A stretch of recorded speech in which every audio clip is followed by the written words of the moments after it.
جب اسے نہیں ملتی اس کے اندر کمزوری پیدا ہو جاتی ہے. جب تک غذا ملتی رہتی ہے اس کے اندر طاقت پیدا ہوتی رہتی ہے.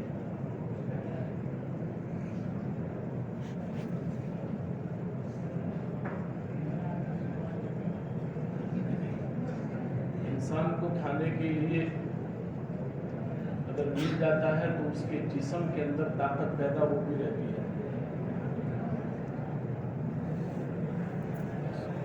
کھانا ملنا بند ہو گیا تو اس کی جسمانی طاقت کے اندر کمزوری بخود پیدا ہونی شروع ہو جاتی ہے.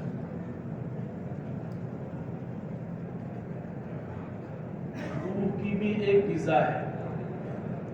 ایک تو ہے جسم کی غذا، روٹی ہے، چاول ہے، جو پسند آیا وہ کھا لیا، اس سے جسم مضبوط ہوتا ہے.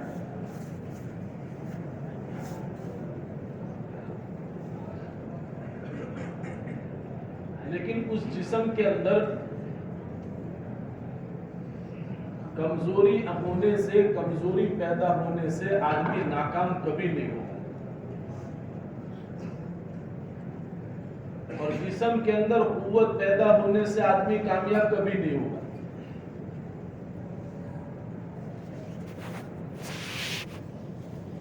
کامیابی اور ناکامی اس کی روح کی غذا کے اوپر ہے. اور روحانی غذا کیا ہے؟ وہ ہے اللہ کی یادیں.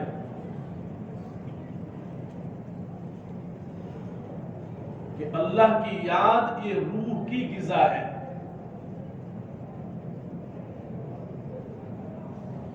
اور روح کو جب تک اس کی غذا ملتی رہے گی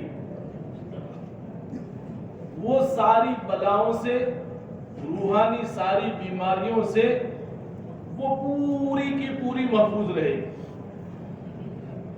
لیکن جہاں روح کو غذا ملنی ختم ہو گئی یا بند ہو گئی تو نتیجہ یہ ہوگا کہ اس کے اندر کمزوری پیدا ہوگی اور روحانی بیماریاں شروع ہو جائیں گی. اچھا، ایک بات یہ بھی سمجھ لے، جسمانی بیماریاں جتنی مہلک ہوتی ہے، روحانی بیماریاں جتنی مہلک ہوتی ہے اتنی جسمانی بیماریاں مہلک نہیں ہوتی.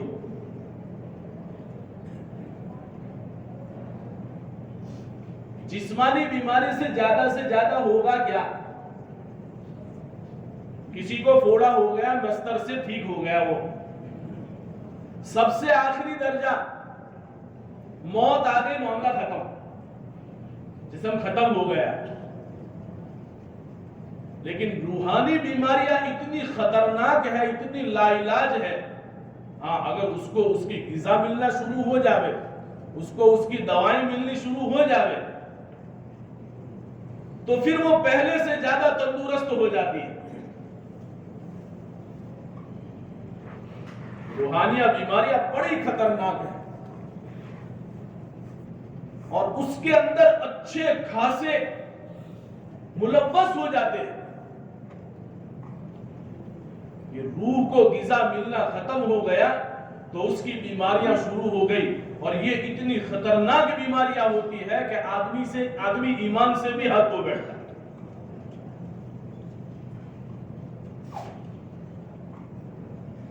روح کی بیماری سب سے پہلے عمل کو چھڑواتی ہے. روح کی بیماری سب سے پہلے عمل کو چھڑواتی ہے اور غیر محسوس طریقے سے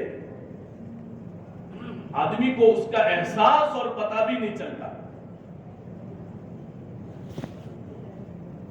روح کی بیماری بڑی خطرناک ہے اور اس کا بہترین علاج اور اس کی بہترین غذا اور اس کا بہترین اسٹیمینا وہ اللہ کی یاد ہے.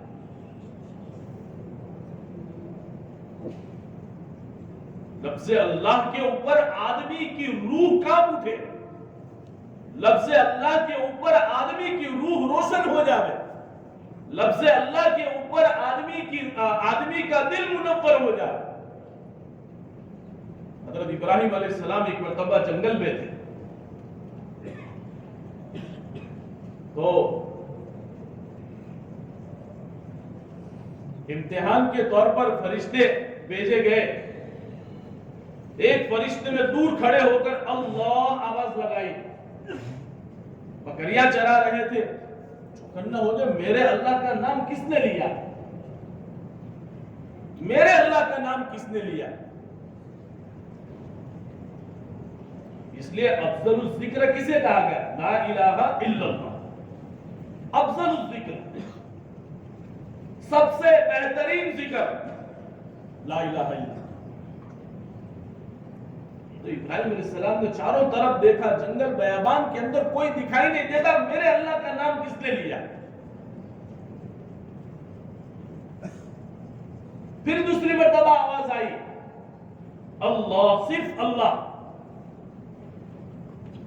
پھر نظر دوڑائی, کوئی نظر نہیں آیا. پھر تیسری مرتبہ اللہ سنا تو دور ایک آدمی کھڑا تھا, اس کے پاس پہنچ گئے, کہنے لگے کہ میرے اللہ کا نام تو نے لیا. کہا کہ ہاں میں نے لیا. کہا کہ ایک مرتبہ اور لے لے. کہا کہ نام تو لوں لیکن کچھ معاوضہ دینا پڑے گا, اس کے بدلے میں کچھ دینا پڑے گا. کہا کہ کیا چاہتے ہو؟ کہا کہ آدھی بکریاں دے دو, آدھی بکریاں دے دو. کہا کہ منظور ہے, آدھی بکریاں دے دی اور کہا کہ اللہ. تو ابراہیم علیہ السلام بے ہوش ہو گئے. پھر ہوش آیا, پھر کہا کہ اور لے لو. جتنا تھا بدلے کے اندر ابراہیم علیہ السلام نے سب کچھ دے دیا. کہ دل کے اندر اللہ بسا ہوا تھا. اور ایک بات یاد رکھنا, اللہ کا بسیرا جو ہے, اللہ کہیں رہتا ہے تو مومن کے دل کے اندر رہتا ہے. مومن کا دل اللہ کا بسیرا ہے, اس کے اندر اللہ بسے گا, کوئی اور نہیں بسے گا. اس لیے کہا گیا لا الہ الا اللہ, کہ اللہ کے سوا کوئی عبادت کے لائق نہیں. دل کے اندر ایک اکیلا اللہ رہے گا, اللہ کے علاوہ کوئی نہیں رہے گا. میرا دل میرے اللہ کا بسیرا ہے, یہاں اللہ بستا ہے, یہاں اللہ رہتا ہے. دل کے اندر جب اللہ کی یاد ہوتی ہے تو پھر زبان سے جسم سے نکلنے والے, جسم کے سارے اعضاء سے جتنے بھی اعمال نکلیں گے وہ اس کی رہبری کریں گے. دل کو غذا مل رہی ہے, دل کو اس کا کھانا مل رہا ہے, تو جو برتن صاف شفاف ہوتا ہے نا, تو پھر اس کے اندر سے جو چیز نکلتی ہے وہ بھی صاف شفاف نکلتی ہے.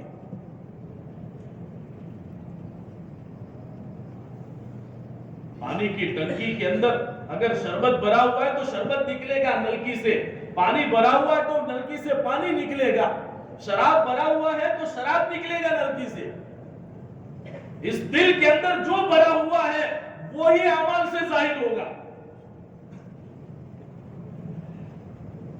اس لیے انسان کی خوبصورتی, مسلمان کی خوبصورتی اس کے عمل سے ہے, اس کے گورے پن سے نہیں ہے. مسلمان کی خوبصورتی جو ہے وہ اس کے عمل سے ہے, اس کی خوبصورتی اس کے گورے پن سے نہیں ہے. اگر گورے پن سے ہوتا تو ابو جہل, ابو لہب یہ سارے کام میں آ جاتے, لیکن ایک بھی کام میں نہیں آیا. بلال حبشی رضی اللہ تعالیٰ عنہ کام میں آ گئے. کالے تھے, کروٹے تھے, اپنے کالے پن کے اندر بھی بے مثال, حسب نسب کا ٹھکانہ نہیں. ہوٹھ موٹے موٹے افریقی تھے، لیکن عمل سے اتنے آراستہ تھے، عمل کے اعتبار سے اتنے خوبصورت تھے کہ اسلام کے سب سے پہلے مؤذن بنے، اسلام کے سب سے پہلے مؤذن بنے۔ بیت المقدس کی چھت کے اوپر سب سے پہلی اذان دینے والے حضرت بلال رضی اللہ تعالی، وہ عمل سے آراستہ تھے، اور اللہ کے نزدیک آدمی کی پہچان جو ہے نا وہ اس کے عمل سے ہے۔ اس لیے کتابوں کے اندر آتا ہے کہ اللہ ہمارے روپ رنگ کو نہیں دیکھتا، اللہ ہماری نیتوں کو دیکھتا ہے، اللہ ہمارے اعمال کو دیکھتا ہے کہ میرے اس بندے کے پاس عمل کتنے ہیں۔ آدمی کی بزرگی، آدمی کا تقوی، آدمی کا موٹاپن، یہ اس کے عمل سے ہے۔ ہمارے پاس صرف الفاظ ہیں، اعمال نہیں ہے۔ یہ سارا جتنا مجمع جتنا سارا جمع ہے نا، وہ ہم عمل کی دعوت دیتے ہیں، ہمارا کام عمل کی دعوت دینا ہے، لیکن حضور قرآن کے اندر یہ باتیں صاف ظاہر ہے کہ عمل کرنا ہے اور اس عمل کی دعوت دوسروں کو بھی پہنچانی ہے۔ عمل کو کرنا ہے اور اس عمل کی دعوت دوسروں کو بھی پہنچانی ہے۔ یہی تو اصل دعوت و تبلیغ ہے، تبلیغ تو اسی کا نام ہے۔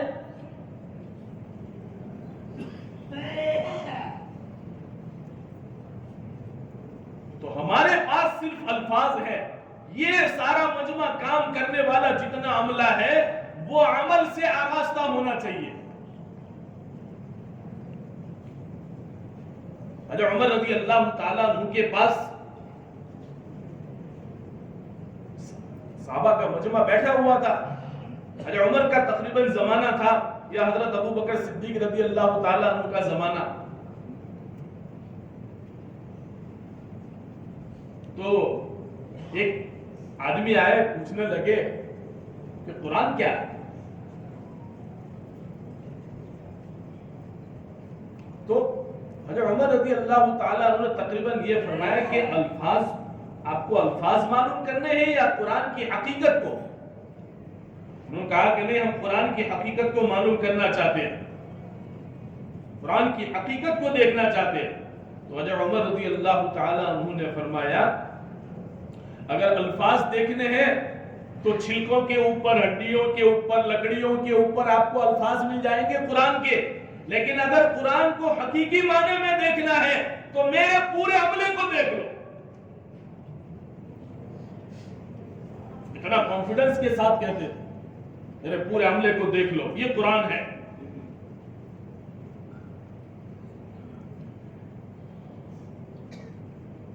اللہ اور اللہ کے نبی کی طریقوں کی صحابہ سیمپل بنے ہوئے تھے، ایک نمونہ تھے صحابہ۔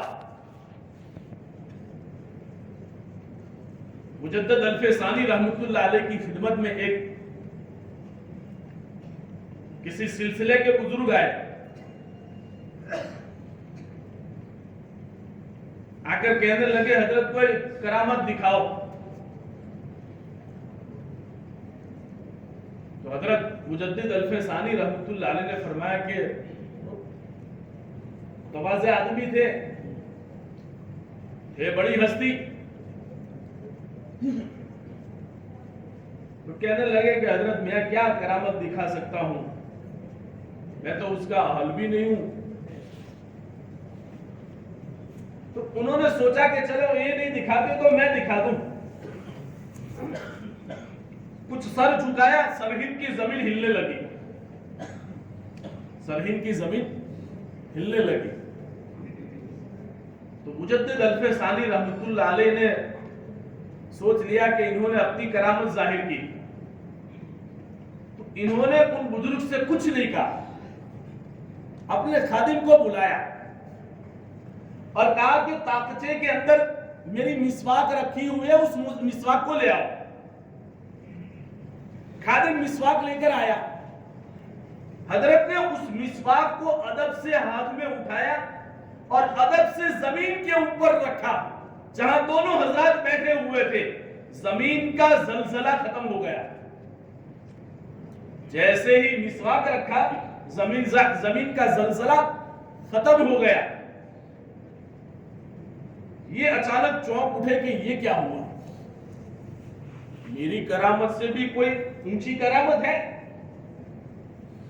تو تعجب سے دیکھنے لگے۔ حضرت مجدد الفسانی رحمۃ اللہ علیہ نے فرمایا کہ ارے اللہ کے بندے، تم نے اپنی کرامت ظاہر کی۔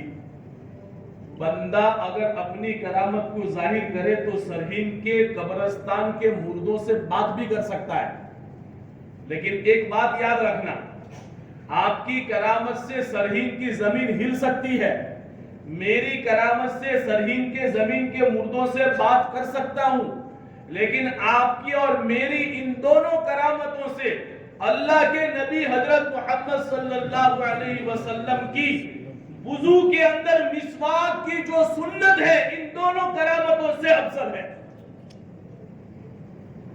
میرے نبی کی مسواک کی سنت جو ہے ہم دونوں کی کرامتوں سے افضل ہے۔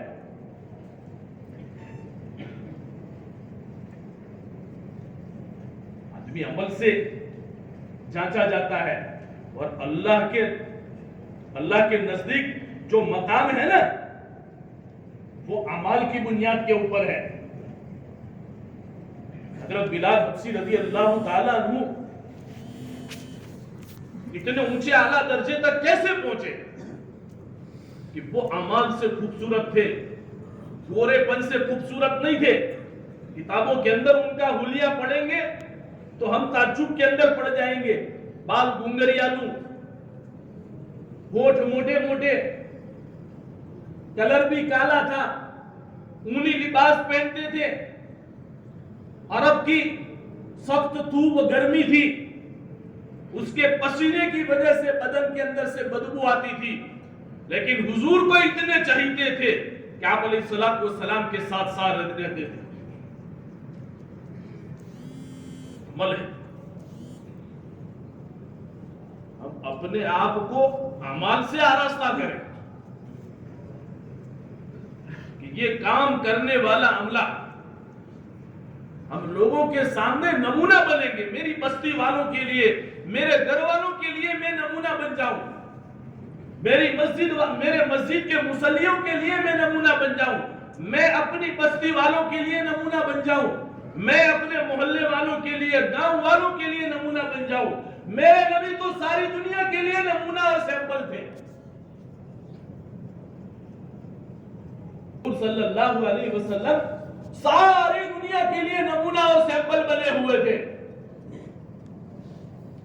کہ اگر عدل قائم کرنا ہو تو محمد والا عدل قائم کرو، دنیا کے اندر سیاست قائم کرنی ہے تو محمد والی سیاست قائم کرو، حکومت کرنی ہے تو محمد والی حکومت قائم کرو۔ ہر عمل کے اندر مسلمان کو بعد میں یاد کرتا ہے، لیکن جن کے پاس ایمان نہیں اور جو دنیا کے سارے مذاہب کا ریسرچ کرتے ہیں، ان کی زبان سے یہ باتیں نکلتی ہیں کہ اگر انصاف چاہیے تو محمد والا معاشرہ چاہیے،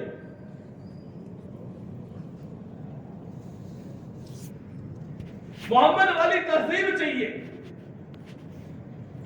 حضور پاک علیہ الصلوۃ والسلام نے اپنے آپ کو عملی نمونہ امت کے سامنے بلکہ آنے والی قیامت تک کی ساری انسانیت کے لیے اللہ کے نبی نے اپنے آپ کو نمونے کے طور پر پیش کر دیا، اور حضور نے وہ کیا تاکہ کرنے والوں کو بوجھ نہ پڑے، کوئی یہ نہ کہہ سکے۔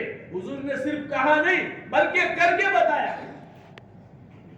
کہ دیکھو ہو سکتا ہے، ہو سکتا ہے، کر سکتے ہیں، کیا۔ میرے پاس میرے نبی کا سب سے بہترین اسوہ ہے، میرے پاس میرے نبی کا سب سے بہترین طریقہ ہے۔ حضور اکرم صلی اللہ علیہ وسلم ہماری 24 گھنٹے کی زندگی کے نمونہ ہے۔ آپ صلی اللہ علیہ وسلم کہ آپ علیہ السلام رات کو سوتے کیسے تھے. ہم صرف بات نہیں کریں گے, ہم عمل کریں گے. ہم جو کام کو لے کر چل رہے ہیں, جن کام کی فکریں ہم کر رہے ہیں, وہ صرف بول کا کام نہیں ہے, بول کے ساتھ عمل بھی ہے. بول, ایک بات یاد رکھنا, جو بولا صحابہ کی ایک خوبی تھی کہ جو بولتے تھے وہ کرتے تھے. صحابہ جو بولتے تھے وہ کرتے تھے, اور جو کہتے تھے وہ ان کی زندگی کے اندر ہوتا تھا. تو ان کی چھوٹی سی تھوڑی سی مختصر سی بات کے اندر وہ اثر ہوتا تھا کہ جس کی کوئی انتہا نہیں. ہمارے بیانوں سے اثر نہیں ہوتا, ان کے ایک جملے سے سامنے والے کا دل پگھل جاتا. فضائل عمل کے اندر, حکایت صحابہ کے اندر بہت سارے قصے ایسے ملیں گے کہ ایک آدمی ایمان سے کوڑا ہے, وہ ایمان والوں کے مجمع میں جاتا ہے, جب واپس آتا ہے تو جن کے پاس ایمان نہیں وہ ان کی چال سے یہ کہہ دیتا تھا کہ یہ بدل گیا. پڑھا ہے نا, وہ ان کی چال سے گیا تھا تو کفر کی حالت میں, لیکن جب ایمان لے کر آیا ان کو پتہ نہیں ہے کہ یہ ایمان لے کر آیا, لیکن ان کی چال سے, ڈال سے, ان کی بات سے وہ خود کہتے تھے کہ یہ بدل گیا.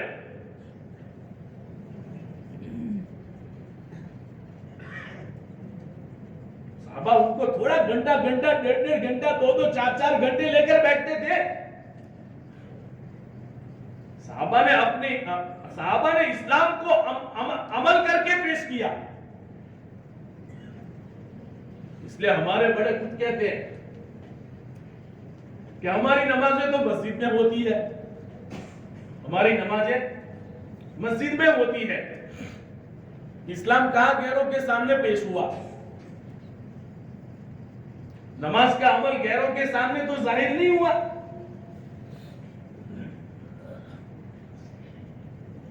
ہمارے روزے سائلنٹ عبادت ہے.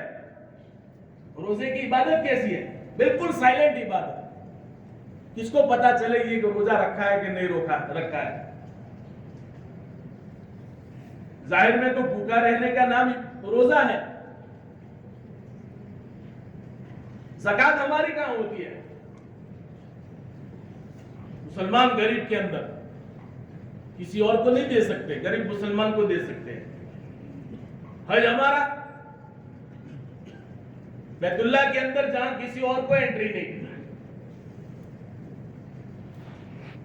ہمارا اسلام اوروں کے سامنے کیسے پیش ہوگا, دنیا کے دوسرے مذاہب کے سامنے ہم ہمارے اسلام کو کیسے پیش کریں گے؟ صحابہ نے عملاً دنیا والوں کے سامنے اسلام کو پیش کیا. افریقہ کے ملکوں کے اندر صحابہ گئے, کہاں افریقی زبان, ان کو عربی کے علاوہ کوئی زبان نہیں آتی تھی. عربی کے علاوہ ان کو افریقی زبان نہیں آتی تھی, لیکن افریقہ کے اندر پہنچ گئے اور عمل سے اسلام کو پیش کیا. اسلام کیسے پیش کیا؟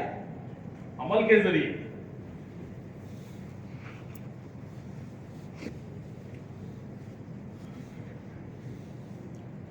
ہمارے پاس جو دین اللہ کے نبی نے پہنچایا ہے نا, وہ دونوں اعتبار سے ہے کہ ہم دعوت بھی دیں گے, عمل بھی کریں گے. صرف دعوت کا نام دین نہیں ہے, دعوت کے ساتھ عمل کا جوڑ ہے. دعوت کے ساتھ عمل کا جوڑ ہے. ان دونوں کو لے کر چلنا ہے.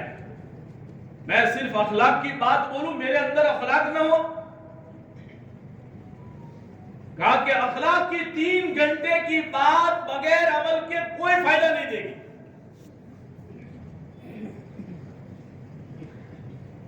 انصاف کی 3 گھنٹے کی بات بغیر عمل کے سامنے والے دل کے اندر کوئی اثر پیدا نہیں کرے.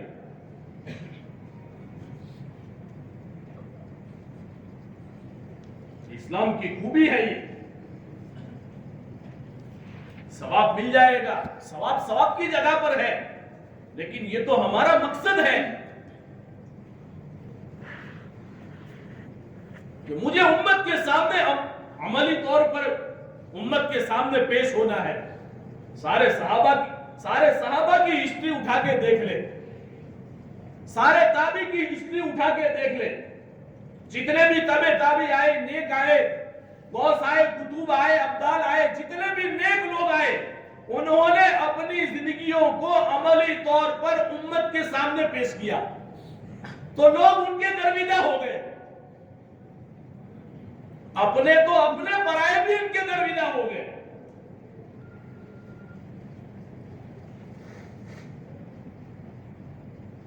ایمان والے تو مانتے ہیں، لیکن جن کے پاس ایمان نہیں ہے وہ بھی ان کے معتقد ہیں. کیا تھا ان کے پاس؟ عملی جامہ انہوں نے پہنایا ہوا تھا. میرے پاس عمل نہیں ہے دوستو بزرگوں. ہم ایک مرتبہ جماعت میں گئے تھے تو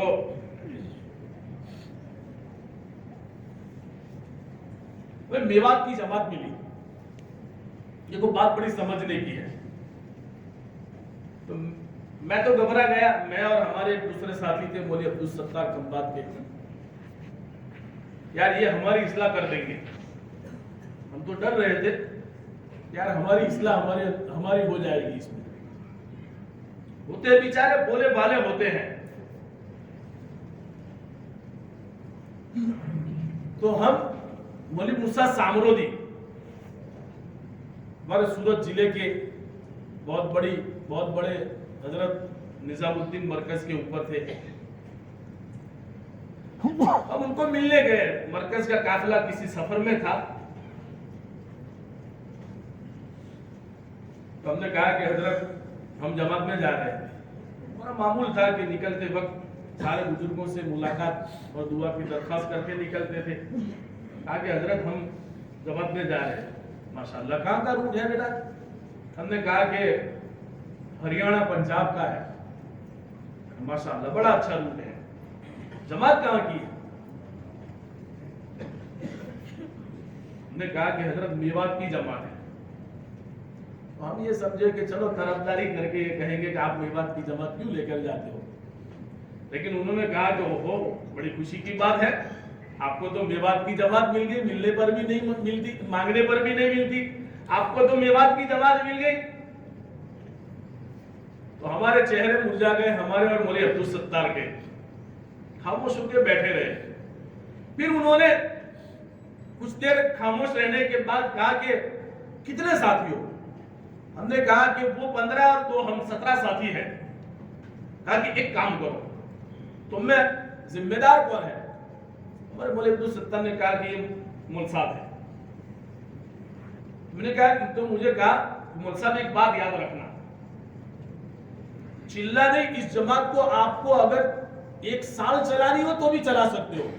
میں نے کہا کہ حضرت وہ کون سا ایسا نسخہ ہے؟ تو کہنے لگے کہ وہ 16 امیر، آپ اکیلے مامور.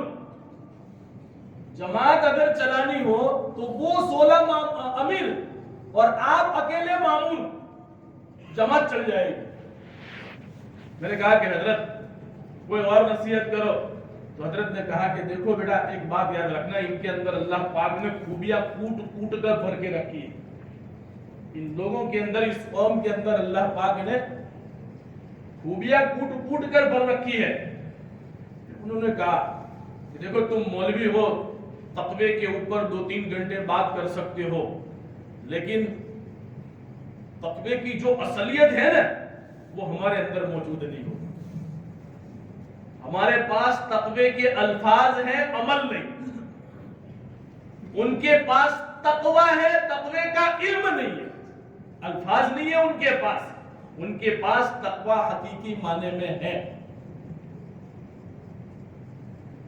انہیں یہ معلوم نہیں کہ ذکر کی فضیلت کیا ہے. آپ 2-3 گھنٹے ذکر کے اوپر، اللہ کی یاد کے اوپر، ذکر و اذکار کے اوپر، وظائف کے اوپر بات کر لیں گے، وہ آپ کے پاس ہے. لیکن 3 تسبیحات پوری کرنی ہو تو آپ 10 مرتبہ اٹھیں گے. وہ 50 تسبیح ان کو ذمہ لگا دو، 1 مرتبہ نہیں اٹھے گا. انہیں فضیلت معلوم نہیں، ان کے پاس الفاظ نہیں ہے، ان کے پاس عمل ہے.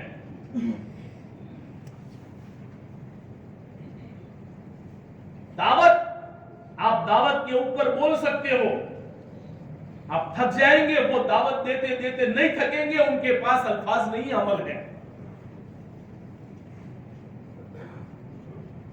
تو یہ قوم جو دنیا کے اندر مقبول ہے نا، وہ عمل کے بل بوتے کے اوپر ہے. مولانا فرماتے تھے کہ یہ قوم جو مقبول ہے دنیا بھر کے اندر، وہ عمل کے بل بوتے کے اوپر ہے. اور ایک کام کرنا، آپ کے پاس الفاظ ہے، آپ الفاظ ان کو دے دینا، اور ان کے پاس عمل ہے، وہ عمل آپ لے لینا. تو ان کے پاس اور آپ کے پاس عمل اور الفاظ دونوں آ جائیں گے، کام آپ سب کا بن جائے گا.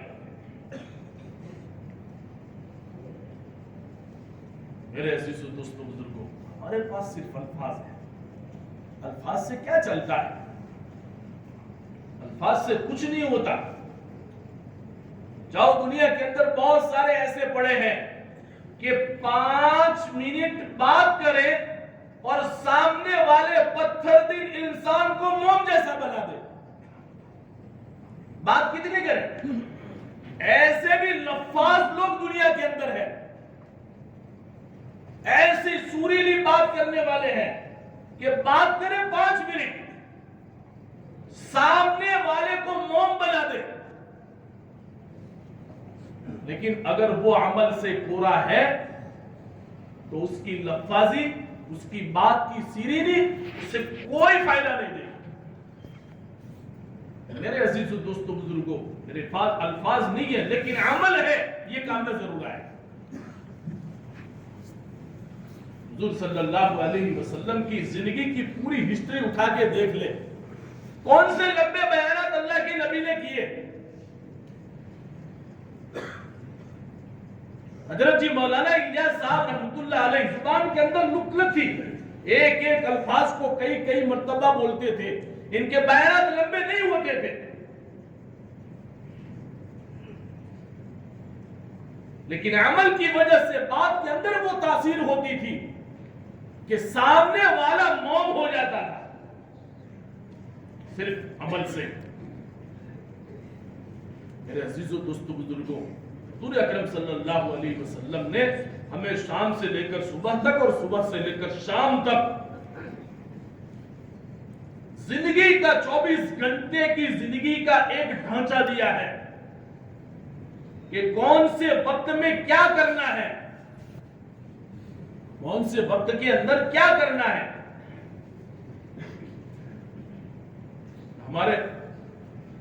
ہمارے شیخ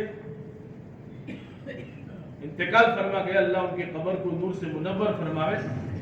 فرمایا کرتے تھے کہ آدمی اگر حضور صلی اللہ علیہ وسلم جس طریقے سے استنجے کے لیے جاتے تھے اسی ترتیب سے اور اسی ہیئت اور اسی شکل سے استنجے کھانے کے اندر جائے گا تو بھی یہ عمل اس کا عبادت کے اندر گنا جائے گا. اس کا یہ عمل عبادت کے اندر گنا جائے گا. چاہے وہ قبض کا مریض ہو، آدھا گھنٹہ بیٹھا ہے، لیکن اللہ کے نبی نے جو طریقہ اپنایا تھا استنجے کے لیے کہ الٹے پیر سے داخل ہونا، نیچے بیٹھتے ہوئے کپڑے اتارنا، سطر کی طرف نہ دیکھنا، الٹے ہاتھ سے استنجا کرنا، کوئی دنیا کی بات نہ کرنا، کوئی ذکر نہیں کرنا، جو ٹوائلٹ کے آنے جانے کے طریقے ہیں، اگر اللہ کے نبی نے جو طریقہ بتایا ہے اس کے مطابق وہ اگر وہ طریقے کو اپنائے گا تو یہ بھی عبادت سے خالی نہیں ہے. ایک ڈھانچہ دیا اللہ کے نبی نے ہم سب کو، ہمیں ویسے نہیں چھوڑا. کسی موڑ کے اوپر اللہ کے نبی نے ہمیں بے سہارا نہیں چھوڑا ہے. وہ یہودی تو مذاق کے طور پر صحابہ سے کہتے تھے کہ اوہو تمہیں تمہارا نبی استنجے کا طریقہ بھی سکھاتا ہے. ہمارے نبی تمہیں استنجے کا طریقہ بھی سکھاتے ہیں کہ استنجا کیسے کرنا.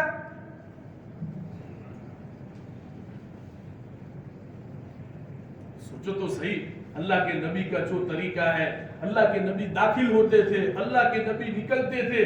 آدمی اگر ان ذکر و اذکار کا اگر ترجمہ سمجھ لے تو وہ دعا پڑھنا نہ چھوڑے. غفرانک، گناہوں کی معافی. الحمدللہ الذی، غفرانک الحمدللہ الذی اذھب، تمام تعریف اس اللہ کے لیے ہے. اذھب عنی الاذی، مجھ سے گندگی کو دور کیا، مجھ سے گندگی کو دور کیا. غفرانک الحمدللہ الذی اذھب عنی الاذی، گندگی کو دور کر کے وعافانی، اور مجھے راحت بخشا. کتنی جامع دعا، کتنی جامع دعا.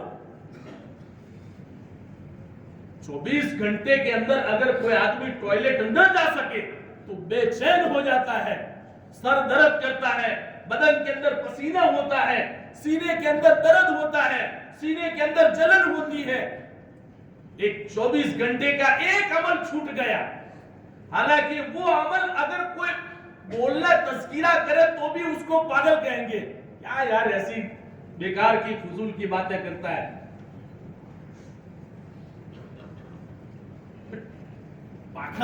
پاخانہ بولتے ہوئے بھی گھن محسوس ہوتی ہے.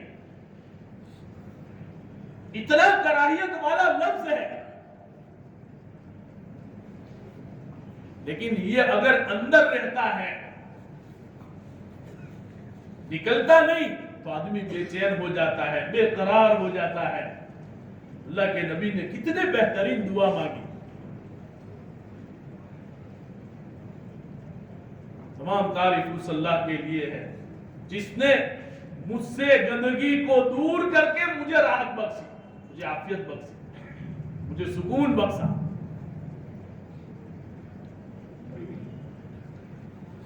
اللہ کے نبی حضرت محمد صلی اللہ علیہ وسلم نے ہماری صبح سے لے کر شام تک اور شام سے لے کر صبح تک پوری رہبری کی ہماری، اور اس رہبری کے اندر ذرہ برابر بھی نقصان نہیں، اس رہبری کے اندر ذرہ برابر بھی نقص نہیں ہے. مکمل رہبری فرمائے. میرا صبح میں اٹھنا کیسا ہو، میرا رات کا سونا کیسا ہو، صبح میں اٹھنا کیسا ہو، میرا پاخانہ کیسے جانا ہو، میری نماز کیسی ہو، میرا کھانا کیسا ہو، میرا سونا کیسا ہو، میرا پینا کیسا ہو. حضور صلی اللہ علیہ وسلم نے ہمیں پوری زندگی ہمارے سامنے عملی طور پر پیش کی. اور میری کامیابی بھی اسی میں ہے، میری کامیابی بھی اسی میں ہے کہ میں حضور صلی اللہ علیہ وسلم کے سارے اعمال سے مزین ہو جاؤں. کہ میری فکر اللہ کے نبی صلی اللہ علیہ وسلم کی فکر آخری لمحے تک تھی. حضور صلی اللہ علیہ وسلم کی جو فکر تھی وہ آخری لمحے تک تھی. صحابہ کی فکر آخری لمحے تک تھی. حضرت عمر رضی اللہ تعالیٰ عنہ کو جس وقت خنجر لگا تو زخم اتنا گہرا تھا کہ نہ پانی ٹکتا تھا، نہ دودھ ٹکتا تھا، نہ کھانا ٹکتا تھا، اور خون رستا رہتا تھا.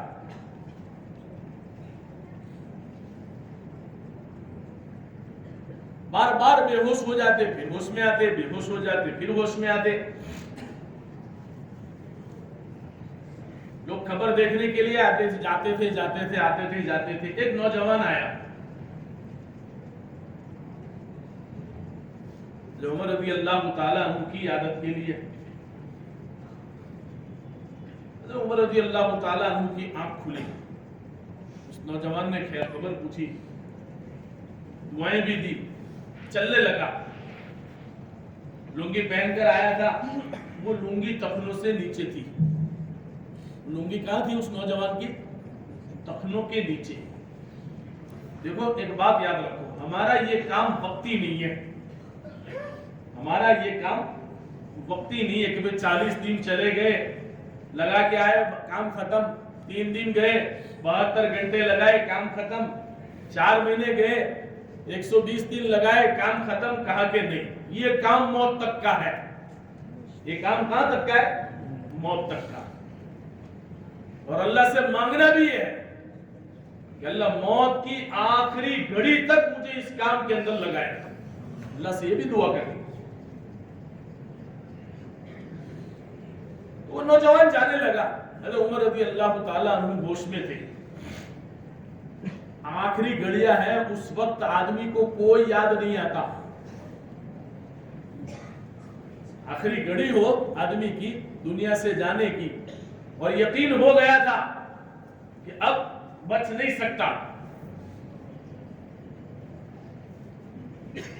لیکن جب اس نوجوان کے لنگی کے اوپر نظر پڑی کہ اس کی لنگی اس کے ٹخنوں سے نیچے ہے، اسے بلایا واپس، بھتیجے یہاں آؤ.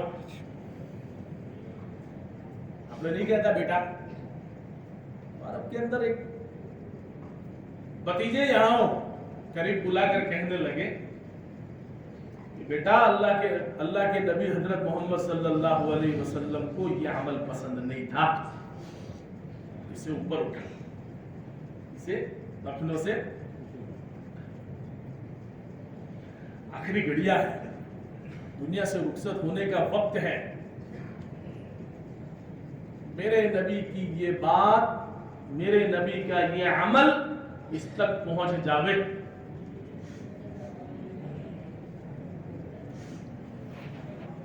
بھائی آگے ہو جاؤ، او بزرگوں تھوڑے تھوڑے آگے ہو جاؤ. آؤ آگے آؤ بھائی. باہر گرمی بھی لگ رہی ہے، بہت سارا مجمع باہر ہے.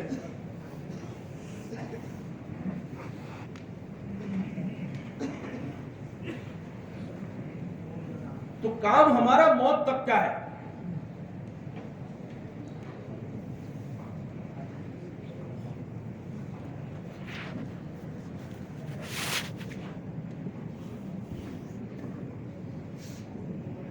مجھے اللہ پاک نے دنیا کے اندر بھیجا ہے، ایک مقصد کے ساتھ بھیجا ہے. زندگی تو کون نہیں گزارتا، ساری مخلوق زندگی گزارتی ہے. لیکن دوسری مخلوق کے اندر اور میرے اندر ایک فرق ہے. اللہ نے مجھے انسان بنایا، اور انسان کے اندر پھر مجھے مسلمان بنایا، اور پھر مجھے حضور کی امت کے اندر پیدا فرمایا.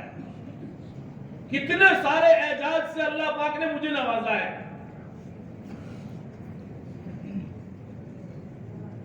اللہ پاک نے اعزاز کتنے سارے عطا فرمائے. دیکھو یہ امت ہے نا، عبادت کی بنیاد کے اوپر پیدا نہیں کی گئی. اس امت کو اللہ پاک نے عبادت کی بنیاد کے اوپر پیدا نہیں کی. اگلی بہت ساری امتیں عبادت کی بنیاد کے اوپر بھیجی گئی.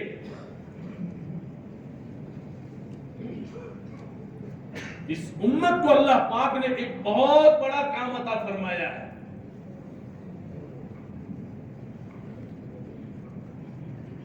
سیدھا سادہ کام ہے، اس لیے لوگ دھوکے میں پڑے ہوئے ہیں. سیدھے سادے کام کی وجہ سے امت کا اکثر طبقہ دھوکے کے اندر پڑا ہوا ہے. کیا یار، یہ بستر اٹھلے اٹھا کر ایک گاؤں دوسرے گاؤں، یہ مسجد فلاں مسجد وہ مسجد، نہ کھانے کے ٹھکانے نہ پینے کے ٹھکانے.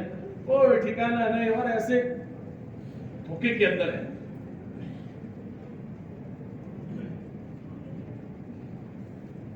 اللہ پاک نے بہت بڑا کام دیا ہے. کنتم خیر امت اخرجت للناس. اللہ نے ہمیں نکالا گیا ہے. تأمرون بالمعروف وتنهون عن المنکر وتؤمنون باللہ. خیر بھلائی والا کام،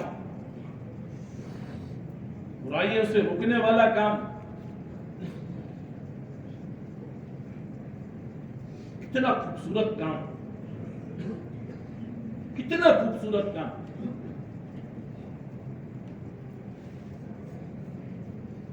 اس کام کے ذریعے اللہ پاک ہماری خود کی اصلاح فرمائے گا، جس کی ہمیں خود کو ضرورت ہے.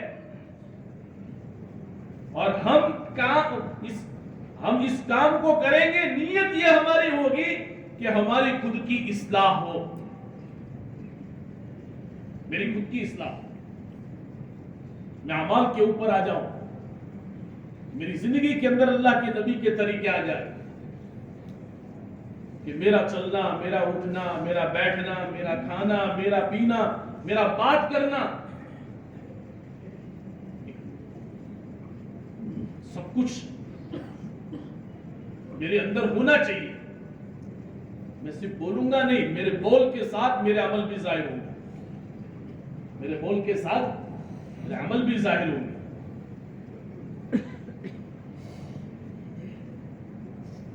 حضور اکرم صلی اللہ علیہ وسلم کی 24 گھنٹے کی زندگی ہمارے لیے ایک نمونہ ہے. اور صحابہ کی پوری سیرت اٹھا کے دیکھ لے، صحابہ کی پوری سیرت کے اندر یہی باتیں ملے گی. حضرت شیخ رحمت اللہ علیہ نے حکایت صحابہ فضائل اعمال کے اندر سب سے پہلا باب رکھا ہے. اسے سرسری پڑھ لینا نہیں ہے، سمجھے اسے. اس لیے آداب کے اندر یہ بھی بتایا جاتا ہے کہ دھیان توجہ سے سنیں، عمل کرنے کی نیت سے سنیں، پہنچانے کی نیت سے سنیں. آپ بتائیں اسے میں اپنی زندگی کو عملی نمونہ بناؤں، میں اپنی زندگی کو عملی نمونہ بناؤں کہ میرے ہر عمل کے اندر نبی کا طریقہ ٹپکتا ہو، میرے ہر عمل کے اندر نبی کا طریقہ ٹپکتا ہو. ایک مرتبہ مدینے کے اندر ایک دیہاتی آدمی آیا، کہنے لگا کہ محمد والی نماز سکھاؤ. تو کسی نے حضرت ابو بکر صدیق رضی اللہ تعالیٰ عنہ کی طرف اشارہ کر کے فرمایا کہ وہ دیکھو جو پڑھ رہے ہیں نا وہ محمد والی نماز کیسی ہے.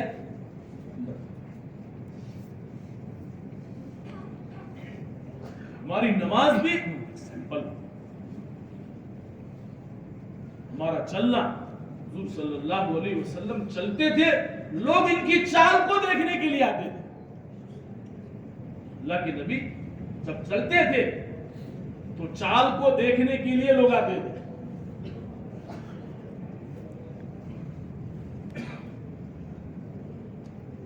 ہمارے پاس ایک بہترین ڈھانچہ ہے جس کو اللہ کے نبی ہمیں دے کر گئے، اور کتابوں کے اندر وہ سارا محفوظ ہے. لیکن مسئلہ یہ ہے کہ سارا نظام اور سارا ڈھانچہ کتابوں کے اندر محفوظ ہو گیا، حالانکہ اس کو اٹھا کر ہمیں اپنی زندگیوں کے اندر بٹھانا تھا.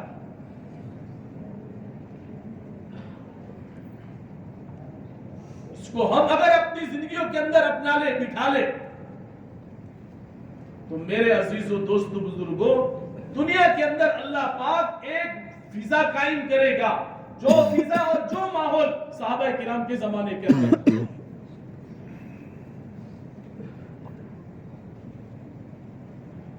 ان کی راتیں بھی ایسی ہوتی تھی، ان کے دن بھی ایسے ہوتے تھے، وہ نمونہ بنے ہوئے تھے. حضرت علی رضی اللہ تعالی عنہ فرمایا کرتے تھے کہ ہمارے بازار مسجدوں کی طرح ہے. کیسے؟ ہمارے بازار مسجدوں کی طرح ہے کہ جیسے مسجدوں کے اندر جھوٹ بولا نہیں جاتا، ہمارے بازاروں کے اندر بھی جھوٹ نہیں بولا جاتا، مسجد کے اندر دھوکہ نہیں دیا جاتا، ہمارے بازاروں کے اندر بھی دھوکہ نہیں دیا جاتا، مسجد کے اندر گالی نہیں بولی جاتی، ہمارے بازاروں کے اندر بھی کوئی گالی نہیں بولتا۔ ان کے بازار سیمپل بنائے تھے، انہوں نے سیمپل کے طور پر کہ یہ ہے، لوگ ان کی تجارت کو دیکھ کر اسلام کے اندر داخل ہوتے تھے۔ انہوں نے اپنی نمازوں کو پیش نہیں کیا، اپنی تجارت کو پیش کیا، اسلامی تجارت، نبی والی تجارت پیش کی، تو لوگ تجارت کی لائن سے اسلام کے اندر داخل ہوئے۔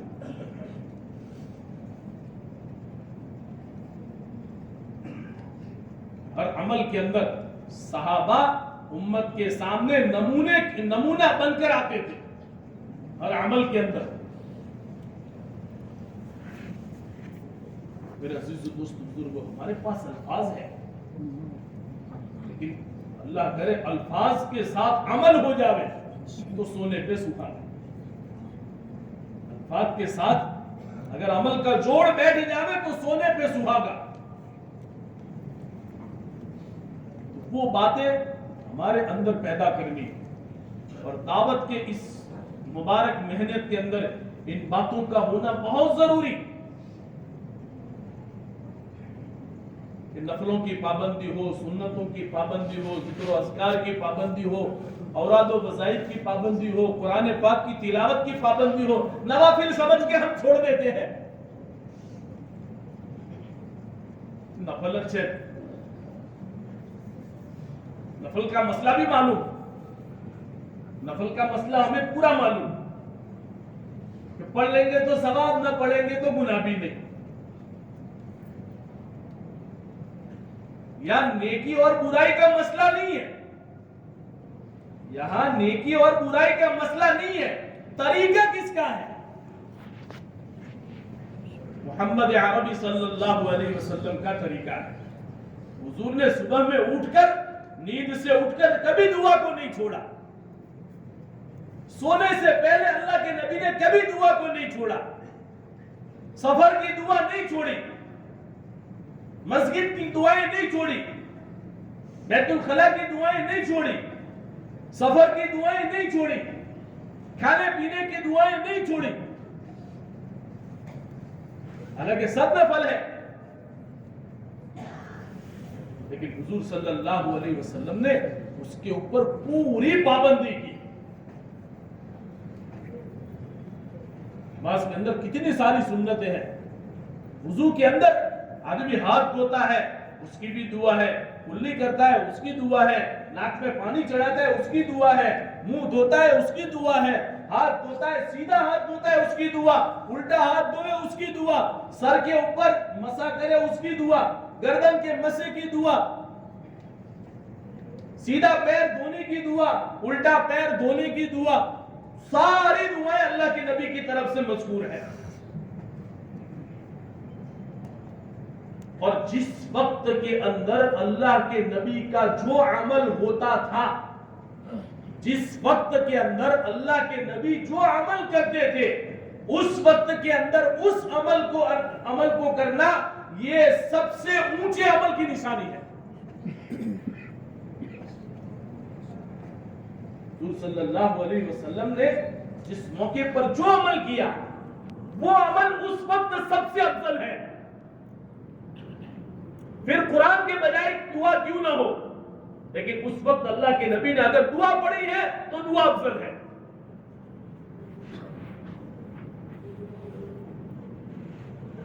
اللہ علیہ وسلم ہماری پوری رہبری فرما کر گئے، ہمیں ویسے نہیں چھوڑا۔ میرے عزیزوں دوستوں بزرگوں، میرے پاس اللہ کے نبی حضرت محمد صلی اللہ علیہ وسلم کا اسوہ ہے، اللہ کے نبی کی زندگی ہے میرے سامنے۔ مجھے اپنی زندگی کو کامیاب بنانے کے لیے مجھے کیا کرنا چاہیے